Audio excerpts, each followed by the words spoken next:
warahmatullahi wabarakatuh. Selamat siang anak-anak. Kali ini bertemu lagi bersama Bapak di mata kuliah genetika, di mana kali ini Bapak akan membahas tentang interaksi gen. Nah, sebelum memasuki interaksi gen, Bapak akan mengajukan kajian siswa semua. Oke, terima kasih anak-anak. Langsung saja untuk membersihkan waktu. Interaksi gen, di mana tujuan interaksi gen ini dia untuk membuktikan interaksi gen pada penyimpangan Hufvud-Mendel. Di mana untuk hipotesisnya itu pada penyimpangan interaksi gen ini memiliki 5 macam. Yang pertama itu ada polimeri, di mana polimeri ini dengan hasil persilangan 15:1, epistasis hipotasis dengan hasil persilangan 12:3:1, triptomeri dengan hasil persilangan 9:3:4, atapisme dengan hasil persilangan 9:3:3:1, dan komplementer dengan hasil persilangan 9:7. Di mana setelah itu kita akan merancang penelitian. Yang pertama itu kita melakukan persilangan masing-masing dari interaksi gen. Yang kedua itu melakukan percobaan pada masing-masing interaksi gen. Dan ketiga itu kita harus menghitung rasio fenotip genotip dari masing-masing interaksi gen. Langsung saja kita masuk ke percobaan. Yang pertama itu ada polimeri. Di mana polimeri ini dia itu merupakan gen yang tidak sealel yang mempengaruhi sifat yang sama dari suatu individu, atau gen yang bersifat kumulatif atau gen ganda. Di sini contohnya pada gandum merah disilakan dengan gandum putih, di mana di sini menghasilkan gamet M besar 1, M besar 2, dan gandum putihnya M kecil 1, M kecil 2. Dapatlah F1 nya M besar 1, M kecil 1, M besar 2, M kecil 2, sehingga mendapatkan hasil 100% gandum merah.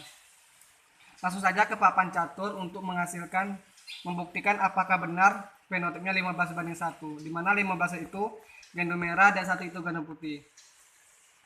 Di sini bisa kita ketahui merahnya ada berapa? 1, 2, 3, 4, 5, 6, 7, 8, 9, 10, 11, 12, 13, 14, 15. Nah, berarti di sini merah gandum merahnya ada 15 dan resesinya 1 itu putih. Untuk genotipnya itu 1:2:2:4:1:1:2 dan banding 1. Yang kedua itu ada epistasis dan hipostasis, di mana epistasis ini dia merupakan gen yang sifatnya mempengaruhi atau menghalangi gen yang lain muncul. Di mana epistasis ini dia terbagi dua, ada epistasis dominan dan epistasis resesif. Kita ambil contoh tentang labu putih sama disinakan dengan labu hijau, di mana nanti akan mendapatkan gambar P besar, K besar, dan P kecil, K kecil. Langsung saja kita ke papan catur untuk membuktikan apakah benar fenotipnya 12:3:1, di mana 12 ini putih, 3 kuning, 1 hijau. Dapat kita ketahui yang labu putihnya 1, 2, 3, 4, 5, 6, 7, 8, 9, 10, 11, 12 benar, dan kuningnya ada 3, 1, 2, 3, dan satunya hijau itu resesi. Untuk genotipnya 1:2:2:3 banding 1:2:1:1:1:2. Ya.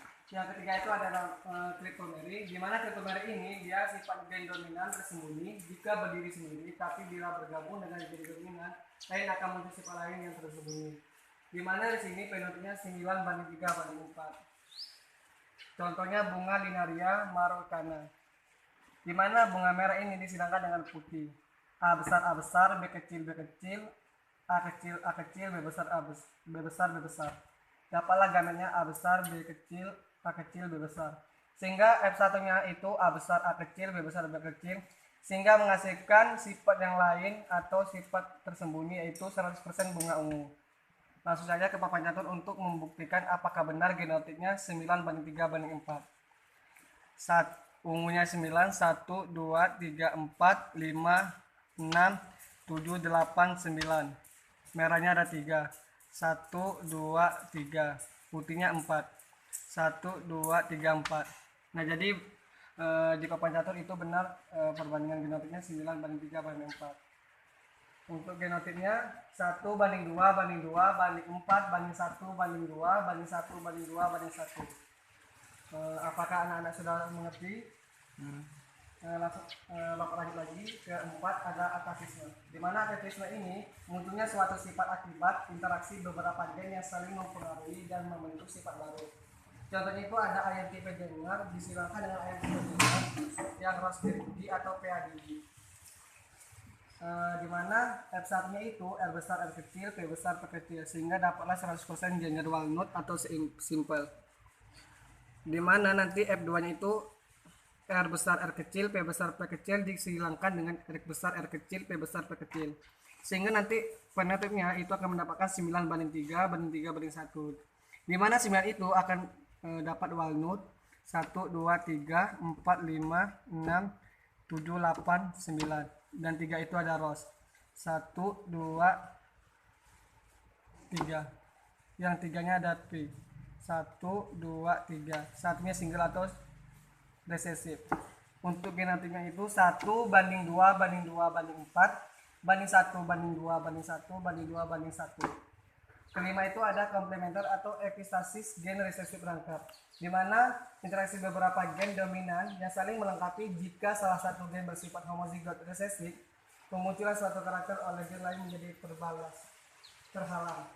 Contoh ini ada bunga Lathyrus odoratus atau sweet pea, di mana nanti F1 itu P besar P kecil P besar P kecil, sehingga mendapatkan 100% bunga ungu. Di sini penotipnya itu 9:7, di mana 9 itu ungu dan 7 itu putih. Ungu 1, 2, 3, 4, 5, 6, 7, 8, 9. Sedangkan 7-nya ada putih 1, 2, 3, 4, 5, 6, 7. Untuk genetnya itu dia 1:2:5:1:1:1:2:1:1. 3. Berdasarkan hasil data kita coba tadi, dapatlah kita untuk analisis data. Di mana tadi polimer itu kita dapat rasio fenotipnya itu 15:1, sedangkan itu genotipnya 1:2:4:1:2:1:2:1. Untuk epistasis dan hipostasisnya itu rasio fenotipnya 12:3:1. Sedangkan untuk genotipnya itu 1:2:3:1:2:1:1:2:1. Untuk kriptomerinya dapatlah rasio fenotipnya 9:3:4, di mana 9 itu warna ungu, 3 warna merah, dan 4-nya warna putih. Untuk rasio genotipnya itu 1:2:4:4:2:1:1. Untuk atipismenya itu dapatlah rasio fenotip 9:3:3:1. 9 walnut, 3 rose, 3 pea, dan 1 single bilah. Di mana rasio genotipnya itu 1:2:4:4:1:2:1:2:1. 5 itu ada komplementer, di mana rasio genotipnya itu 9:7, di mana 9 itu warna ungu, 7 itu warna putih. Untuk rasio genotipnya 1:2:1:1:2:1:2:1. Selanjutnya kesimpulan. Berdasarkan hipotesis yang di atas, tercatatlah masing-masing rasio fenotip dan genotip dari masing-masing dari interaksi gen yang termasuk dalam penyimpangan komplementer. Di mana yang pertama itu ada tadi polimeri, di mana polimeri itu 15:1, epistasis dan hipostasis itu 12:3:1, kriptomeri 9:3:4, dan aktivisme 9:3:3:1, dan komplementer 9:7. Saya Ferdiansa dari 6B memohon maaf jika ada kesalahan dan kekurangan. Saya akhiri, wassalamualaikum warahmatullahi wabarakatuh.